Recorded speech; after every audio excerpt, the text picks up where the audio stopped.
Here's Eric Meg, power move. Here's another putback and what a shot. Eric Meg scores. What a shot. Ito na si Eric Meg. Magpapakita na yan. Oh, that's masakit yun. That is major pain kung ikaw ang Formula Shell. Offensive rebound sa harapan mo. Look at this. Just gets it over Benji Paras. Left-handed shot. Ang sakit niyan. Major pain. Inflicting pain sa Formula Shell. Samantala, sablay ang tira sa labas. Oh, a nice steal by Meg. Pero nandun na naman si Jackson sa likod. Bothering that shot. And that ball went out after the tap by Chris Jackson. But you have to give credit to this man. Chris Jackson has been certainly a stonewall sa depensa. Kinita, as we take a look at this nice defensive play. Yan, slow mo na yan. Brought to you by Smart Gold GSM. Outside shooting. He can't do it on defense. He's got to do it in offense. Here's Alvarado. Yes. Alvarado. Playing with pain. Not only major pain, but literally with pain. And look at him rebound here. Sonny Alvarado crashing the boards, getting this one. Nakipagagawan kay Chris Jackson, showing his power. And the basket and one. Oh yes, something to be concerned about. 3 puntos pa lamang ang ginagawa ng kanyang koponan dito sa second quarter. Outside shot, PLDD long distance shot. And that came all the way from Takurong Sultan Kudarat. And Tanduay is now on top by 5, 29-24. 5 minuto at kalahati po nalalabi sa second quarter. Si Jerry Esplana babalik sa laro. Ito yung depensa ni Eric Meng. Huling-huli sa likod. At nahawakan pa yun ni Victor Pablo going out. Back into the game with Dunkin' Donuts. Sounds good. Tastes even better. Welcome back mga kaibigan. Dito po sa Phil Sports Arena. Kagaya na nabanggit natin, ito pong Formula Shell trying to race to a 3-1 lead dito sa setting ito. And as we said, only one team has ever come back from a 3-1 deficit. But Formula Shell knows that it's not a safe lead dahil sila nga ang binalikan ng Barangay Ginebra o Ginebra San Miguel noong panahon na yun back in 1991 to snatch the crown laban sa kanila. So ika nga ni Perry Ronquillo, this series is not yet over, Benito. Well, sa tingin ko, no, this is looking good for Tanduay. Ang score ngayon ay tabla, yet Eric Meg has scored only 1 point. Oh. So this is a good sign. Alam natin ito si Eric Meg. Before this game is over, palagay ko, marami-rami din ang mai-score nito. So at this point, natabla ang score natin with Eric Meg with just 1 point. Coach Al Francis Chua must be happy with the performance of his team. Well, very balanced ang scoring Benito ng Tanduay. Only one player shot 6 points and that's Alvarado. The rest, 4 points. Si Alforge, 4 points si Cantonos, and yung mga ibang pinasok, tiga-tigalawang puntos. Ano ba, partner? Oh, a turnover. Sayang yun. Naibigay na kay Alvarado, and I guess it's his hand. And he grimaces in pain, partner. Hindi mo masisisi no? Palagay ko hindi mo masisisi. He has a difficult time grasping that ball, partner. Remember, he has a fractured right little finger. Hindi yan madali na humawak ng bagay. Mali nga, mali. Pinakita sa akin, it's swollen to twice its size. And there is, aside from that, torn ligament pa. Naku, ang daming problema ni Sonny Alvarado doon sa kanyang daliri. Kagaya nga na naging report kanina, nagkaroon po, ininiksyonan daw si Sonny Alvarado just before he went into the game or just before he entered the basketball court. Samantala, sablay ang tira sa labas. Oh, a nice steal by Meg. Pero nandun na naman si Jackson sa likod. Bothering that shot. And that ball went out after the tap by Chris Jackson. But you have to give credit to this man. Chris Jackson has been certainly a stonewall sa depensa. Kinita, as we take a look at this nice defensive play. Yan, slow mo na yan. Brought to you by Smart Gold GSM. Sets you free. Oh, partner, that was a clear 2 points already for Eric Meg. And again, Chris Jackson's defense. Ito ang ating shooting percentage ng first quarter, 38% for Tanduay, 43% for Shell. Inside play, sayang naman yun para sa Formula Shell. Libreng-libre si Romel Santos. Jason Webb nagmamadali, nilaglag kay Eric Meg, nilusap ang depensa. And this time, he will draw the foul from Chris Jackson. O partner, no? It's still very early in this game. Pero dapat siguro sabihin natin, itong Formula Shell looks like it's playing with a lot less intensity than it showed in the fourth quarters of games number 2 and 3. At kung magpatuloy itong Formula Shell to play at this level, palagay ko Tanduay has a very good chance of scoring a major upset dito, no? Ito si Alvarado, for instance, has been doing great guns.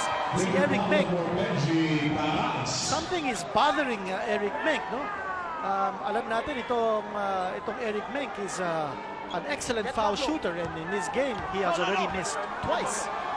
Eric Meng in the championship series has been averaging 87.5% from the charity line. And as you said, dalawa na ang sinasablay nito. Splitting his charity. So that's a bad play para sa Formula Shell. Si Marsan binitawan yung bola thinking na mahahawakan ni Jason Webb. It will go back sa panig ng Tanduay, and a good play on the part of Jason Webb putting pressure on the inbound. Ito sinasabi natin, yung complacency ng Formula Shell. They're making mistakes. They're foolish mistakes, no? Because some of those mistakes are not even coming out of pressure from Tanduay. Tatawag ng 30-second timeout si Mark Calan as he could not inbound from the baseline here with 9:54 remaining in the second quarter. Alam mo si Alfrancis Chua, when he started the series, was well, very optimistic, very happy, he was having fun, but all of a sudden ika nga nagdilim ang mundo ni Alfrancis Chua Quinito. It is a different series now, and now it's very clear na sila na ngayon ang dihado with all of the injuries to his lineup and a 2-1 deficit staring them at the faces. Alam mo, partner, baka makabuti pa kaya sa Tanduay, no? They seem to be too cocky, no, for comfort ng game number 2. Pati rin sa game number 3, no? Pero dito, I think they've been brought down to earth by Formula Shell.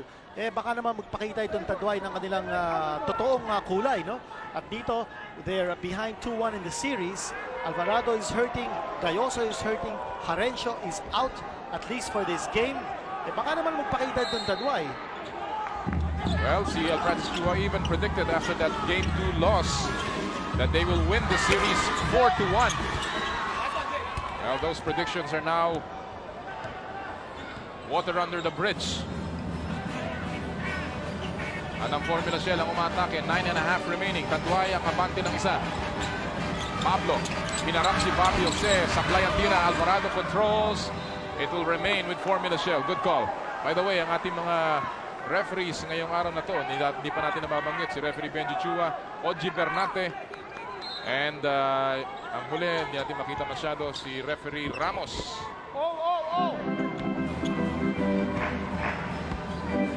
Siyam na minuto, 23 saglit. Yes, Quinito. Clear out here for Victor Pablo. At alam niya, ito si Bobby Jose has a problem with his ankle, but there is a traveling violation. Again, a turnover for Formula Shell, partner, ha? Oh.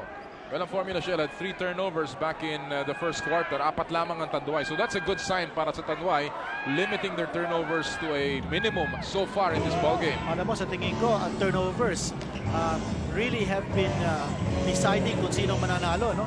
Sa bawat laro dito sa ating serye. Bakit? Game number 1, Shell had more turnovers than Tanduay. Natalo sila, no? Their turnovers 18, Tanduay 16.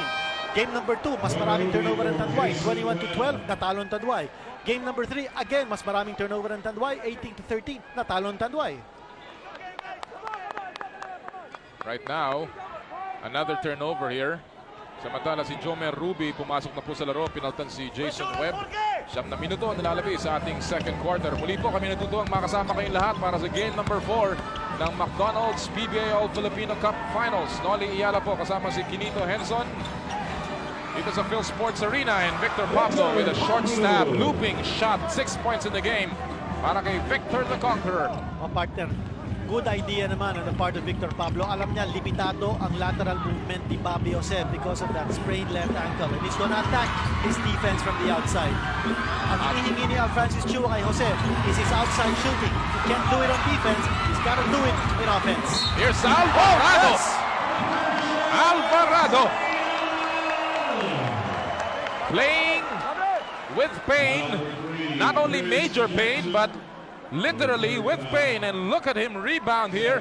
Sonny Alvarado crashing the boards, getting this one. Nakipagagawan kay Chris Jackson, showing his power, and the basket and one. Oh yes, you're the man. But he's having problems with his free throws, partner, because of that finger, no? Wala na siyang masyadong pulso, at saka yung shooting touch na has abandoned him. No? He will be able to score using the glass from up close, But yung outside shooting ni Alvarado tsaka yung free throw shooting, palagay ko will be affected because of that broken finger. Samantala may foul si Alforque as we take a look at the production so far ni Eric Mink. What production? Partner, 0 out of 4, no? Only 2 points for Eric Mink. Ang depensa ni Chris Jackson talagang working overtime on Eric Mink. Short yung tira ni Pablo, nakuha niya yung mintis niya, nasapa sa likod ni Eric Mink. And it will go back to Tanduay. Good defense on the part of Eric Mink. At ngayon, si Jerry Esplana babalik sa laro. Ito yung depensa ni Eric Mink. Huling-huli sa likod. At nahawakan pa yun ni Victor Pablo going out. Kanya naman po bola ng Tanduay. Now, so far, yung combination ni Coach Perry Ronquillo, 3 second unit players combining with 2 starters, no? Si Jackson at saka si Pablo. Tumira sa labas si Alforque, wala. Yan ang batang hindi nahihiyang tumira. Pero kailangan siguro mamili ng konti. Give and go play. Chris Jackson. Oh! He gets his own miss, however. 1-point ball game. Abante ang Tanduay. 7.5 remaining in the second quarter. Again, nagmamadali itong Formula Shell, no? Wala sa rhythm ang Formula Shell kung nagmamadali sila, nagmimintes. They need to be able to settle things down. Ito, yung classic post-up play ni Esplana, yung fade away, wala. And another crash of the boards. Sinagip ni Jun Marsan, napunta sa maling kamay. Narito ngayon si Alvarado. Bounce pass, Eric Mink. Gets it back. He's at the low post, turns around. No. Offensive rebound, and he stepped on the line. And that will go back to Formula Shell. Wala pang nangyayaring mahusay para kay Eric Mink dito, Pinito. At makikita mo na very frustrated ang kanyang paglalaro. As we take a look at Paras checking back in. Jay Mendoza sitting down. So maganda na naman yung starting lineup ng Formula Shell dito, Pinito. O binalik na uli except for June Marsan. All of the starters are back para kay Perry Ronquillo. Well, nabanggit mo ang offensive goals ni Eric Mink, no? And you've got to give credit to Chris Jackson for his good position defense, no? Mink has to move Jackson away from the low block. Dapat si Eric Mink pumatake galing sa labas. Maybe he can try to shoot some points or score some points from the outside. Alam natin, meron naman tira sa labas si Eric Mink, no? But he's got to move Chris Jackson outside or away from the low block. Our first look, close look kay Benji Paras dito sa larong ito. And what a conference Tower of Power has been having. What a comeback indeed for Benji Paras. Alam mo na, kausap natin minsan siya, sabi niya, matagal-tagal ko nang inintay ito and this is something that I'm really looking forward to. I have never been this close. Ika nga sa isang All-Filipino Championship at sabi niya, kung kailangan magpakamatay, magpapakamatay na siya dito sa larong ito. Well, itong Formula Shell might be making franchise history, no? If they win another championship, first time magba-back-to-back championship sila, no? That's Alam natin, right. Governors Cup Championship, yan ang pinanalo ng Formula Shell last season. Oh, nice move mula kay Bobby Jose. Sneaking one under the arms of Victor Pablo. At ang Tanduay balik sa kalabangan ng dalawa, 26-24. 6 na minuto, 19 na saglit. Baksak si Cantonhos. Blocking foul ang makukuha niya. Partner, very quiet And kasi well, we see the foul here. Well, unang-una, panuorin muna natin itong galaw ni Bobby Jose. Maganda yung pihit niya. So many moves from Bobby Jose. Ang balik PBA player natin. Dati naglaro sa San Miguel, napunta sa Barangay Ginebra. At ngayon naglalaro sa Tanduay Gold. Mendoza's back in the game. Castillo. Wala pang punto si Noy Castillo, partner. Yes. And the reason being is that Shell has become very predictable sa ginagawa nila. You notice ito si Jerry Esplana is hardly orchestrating the plays. Wala silang masyadong motion offense because ang concentration nila, ito si Benji Paras. Nilo-low post nila at ina-isolate nila. If not Benji, si Victor Pablo. Kanya tuloy yung mga gwardiya, hindi nakakakuha ng mga punto. Well, si Perry Ronquillo has something to be concerned about. 3 puntos pa lamang ang ginagawa ng kanyang koponan dito sa second quarter. Outside shot, PLDD long distance shot. And that came all the way from Takurong Sultan Kudarat. And Tanduay is now on top by 5, 29-24. 5 minuto't kalahati po nalalabi sa second quarter. Yan ang nakakagulat, partner. Ito si Sunny Alvarado, broken finger and all, is able to score a 3-point shot. Aba, points off the bench. Jay Mendoza, who did not play in games 1 and 2, certainly will be a big factor coming off the bench here. Here's Alvarado again. Aba naman, Ginito. May sakit ba yan? Dalawang sunod galing kay Sunny Alvarado. At sabi niya, anong broken finger? Pero kanina, medyo pag nagbibintes, parang pinapakita niya. Lalo sumasakit. Pero kung pumapasok ang mga tiro niya, wala na. Aba, hinataw pa ng gusto-gusto yung bola. Si Sunny Alvarado, ganadong-ganado mga kaibigan. And why not? He has 13 points. They're on top by 5 points. And looking good here in the second quarter.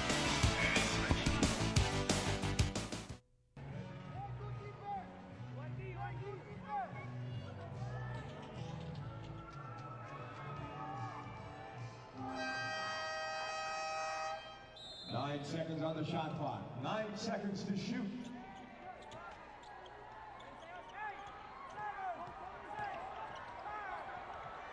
Motolite, bateryang pangmatagalan. The official car battery of the PBA. Minadali ang opensa ng Formula Shell as there were only 9 seconds on their shot clock. Oh, look at the rebound. Ni Jay Mendoza, he was on the floor. Paras. Binigay kay Victor Pablo off the glass and Victor Pablo converts. Lead is down to 3, 31-28. 4.5 remaining in the second quarter. Again, the frontliners of Formula Shell. Sila ang pumupuntos dito for the Zoom Masters. Yung mga gwardiya nila halos hindi pa nakakapuntos. Si Esplana yata wala pa puntos. Check these numbers. 4 na puntos si Jerry. At si Castillo wala. Castillo wala pa. Well, yun ang naging problema ng Tanduay. Here's a steal by Jomer Ruby. Hahabulin dyan ni Noy Castillo. Nice fake pero wala. Tapik ni Paras. Napunta kay Jerry Esplana. Medyo minadali ni Ruby doon, no, Kinito. Grabe naman ang transition defense itong Formula Shell. Ito, no opportunity to score. And dapat naman wag muna, no? Because itong Formula Shell is being goaded to play the up-tempo game of Tanduay. 3-point ball game. Esplana. Nowhere to go. And another steal by Ruby. This time he will win the foot race. Look at the speed of Jomer Ruby. And the lead is back up to 5 here. Too many turnovers, partner. Nawawala yung bola. Si Jomer Ruby, who has only seen 8 minutes of action in his 3 games dito sa Championship Series, averaging only a point, ay meron na pong so far 2 puntos dito sa ating game number 4. Walang mapuntahan si Benji Paras. Libre si Castillo. Pumukol sa labas. PLDT long distance shot for the Golden Boy. Ito, napagaliton tuloy ito si Jomer Ruby, si Coach Francis Chua. Ba't hindi ka nag-rotate? Wide open si Noy Castillo. And of course, this is a young team, a rookie team, and still a lot to learn. But partner, what a feat this rookie team has achieved dito sa ating All-Filipino. Naka-finals na sila. Nobody gave them a second look when we started this conference to get into the finals. Of course, a lot of people were looking at them because this is a championship team, a young and hungry team. Pero ngayon, they're trying to make history, Kinito, trying to become the first rookie team to win a PBA crown. Noli, kanina nakita natin yung rebound. Here's another turnover. Another turnover. Masyado pabaya itong Formula Shell. Lusot na naman si Ruby. Yes! And Benji Paras is not even getting back down on defense. Masyado yatang kumpiyansa. Too overconfident itong Formula Shell. Makakala nila this game number 4 is gonna come to them on a silver platter. Oh yes indeed, hindi po madali ang laban dito sa finals. And both coaches know it. Right now we'll take a break. You're watching the PBA Finals on VTV. Break brought to you by Motolite Batteries. Our Motolite girls will be back in the second half.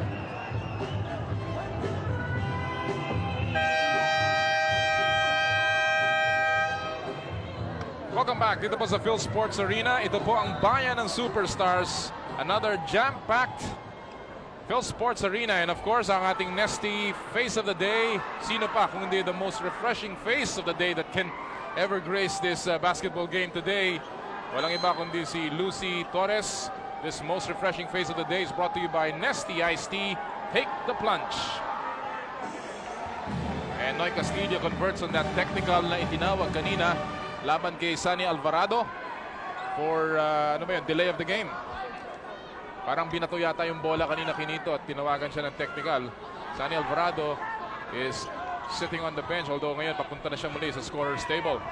Alam mo, partner, magandang ginagawa nitong backcourt ng Tanduay, no? In terms of putting pressure on the ball. Alforque and Ruby putting a lot of pressure on the backcourt. Totoo yan. If you notice in game number 3, ang backcourt sa second half ng Tanduay only scored 3 points. Lahat yun nakuha ni Alforque. So they're really looking for production from that side of their play or their lineup. Samantala, may foul si Jay Mendoza sa pagpasok ni Mark Telan, and Mendoza will pick up his second foul now. And a third team foul ng Formula Shell. And Alvarado is back in the game. Mark Telan will sit down with 1:52 remaining dito po sa second quarter. Patagal-tagal nang hindi natin nakikita si Chris Jackson in the game. Oo nga. But si Jay Mendoza has been eating up his minutes. Here's Eric Meg, power move. Here's another putback, and what a shot. Eric Meg scores. What a shot. Ito na si Eric Meg. Magpapakita na yan. Oh, that's masakit yun. That is major pain kung ikaw ang Formula Shell. Offensive rebound sa harapan mo. Look at this. Just gets it over Benji Paras. Left-handed shot. Ang sakit niyan. Major pain. Inflicting pain sa Formula Shell. Partner, using the left hand, had to go to the glass. Kasi wala masyadong espasyo ito si Eric Meg to get off a nice soft arching shot. It's a 6-point lead. 5 points para kay Eric Meg. 1:37 remaining in the second quarter of game number 4. Another turnover. Bobby Jose, 3-on-2 fast break. Nice pass! Wala! Pero may foul. And again, in turnovers, Quinito pumapatay sa Formula Yan Shell. ang sinasabi natin, partner, no? Unang-una, ito si Jerry Esplana, hindi siya masyado nakakapag-orchestrate because nasa harapan niya yung mga gwardiya ng Tanduay. And Formula Shell is not taking good care of the basketball. Masyado marami silang tinatapon na possessions. Ito naman si Alvarado is having his free throw woes. Well, ang Formula Shell average 14 turnovers in this series, but in today's second quarter alone, Quinito, mukhang kumpul-kumpul na yan. 8 na turnover ng Formula Shell dito sa ating second period as compared to only 4 for Tanduay. At sinabi nga natin kanina, yung turnover has been a big factor in deciding kung sinong koponan ang mananalo game after game dito sa ating finals. Tuloy ang nagbabana ng bola, itong si Chris Jackson. 3 seconds to shoot. Paras goes up. Yes. Stops the bleeding momentarily para sa Formula Shell. At tinapyas niya ang kalamangan ng Tanduay to 5 points with less than a minute remaining in the second quarter. Muntik na maagawan si Alforque. Tumira. Aba, biglang bumukol. Rebound ni Victor Pablo at may foul si Eric Meg as he tried to take that ball away from Victor the Conqueror. That will put them in the penalty as well. Ang Formula Shell already over the limit with 49.3 seconds remaining here in the second. Francis Chua yelling instructions from the sidelines. One of the youngest coaches ever to make it to a PBA finals.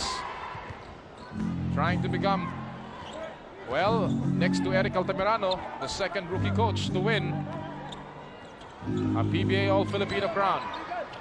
Esplana turns around. Wala. Rebound ni Eric Meg. Half a minute remaining. Partner, you know, this is now Alvarado, who was not fouled yet in this game, is taking on Benji Paras. At si Eric Meg naman is now taking on Victor Pablo outside. The reason is because ito si Meg, meron ng 2 personal fouls. They don't want him to pick up his third before the end of the first half. In the meantime, Quinito, ginagamitan ng bilis ni Ruby itong si Noy Castillo. At malinaw na talagang mas mabilis itong si Ruby kay Noy Castillo. Well, totoo yan. At saka, sa tingin ko, mas determinado yata itong Ruby, no? Oo. Na magpakita dito sa larong ito, no? Than Noy Castillo. Castillo's gotta be able to boost his energy level at saka yung intensity level niya, no? And a missed free throw here by Jomel Ruby. Ito si Perry Ronquillo, never phased, never confounded. Even after that huge loss in game number 1, sabi niya, marami ako natutunan pero ika nga, hindi pa, malayo pa itong seryeng ito. course, si Perry Ronquillo, after taking over this Formula Shell team, has led it to 3 consecutive semifinals appearances, 1 championship, and they're looking for their back-to-back crowns. In the meantime, outside shot, that will not go in, and that will do it para sa ating first half of action. An eventful one para sa Tanduay Gold, hoping that they can continue with their good performance in the first half all the way to the second half. Right now, sila ang abante ng 6, 40-34 here in game number 4. Kami po ay magbabalik para sa ating halftime show sa ilang sandali.